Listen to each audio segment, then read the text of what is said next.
Ish finaliste e shtëpisë më të famshme në Shqipëri, Egli Tako ka reaguar me një shkrim për herë të parë pas daljes. Ajo ka falendëruar mbështetësit me fjalë zemre duke u ndjerë mirënjohëse pafund. Gjithashtu ajo paralajmëroi se shumë gjëra të bukura do të vinë në ditën e vijim. Çdo fund është një fillim i ri. Me përfundimin e kësaj eksperience kam kuptuar se I kam shtuar librit të jetës time, një kapitull të cilin s'do ta harroj kurrë.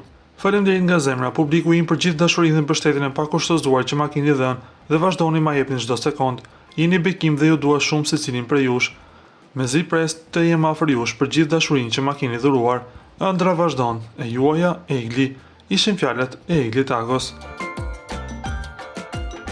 Nga ana tjetër, përsa i përket lidhjes me Gjestin, Egli Tako në rrjetin e saj social Instagram ka vendosur si postimin e parë puthje dhe përqafimin që ka pasur me Gjestin. Me sa duket, edhe pse ende nuk kemi ndonjë intervistë të përbashkët nga çifti, ata po e shijojnë kohën bashkë edhe pas kamerave. Lutem klikoni tek butoni subscribe për të marrë të rejat më të fundit nga showbizi shqiptar.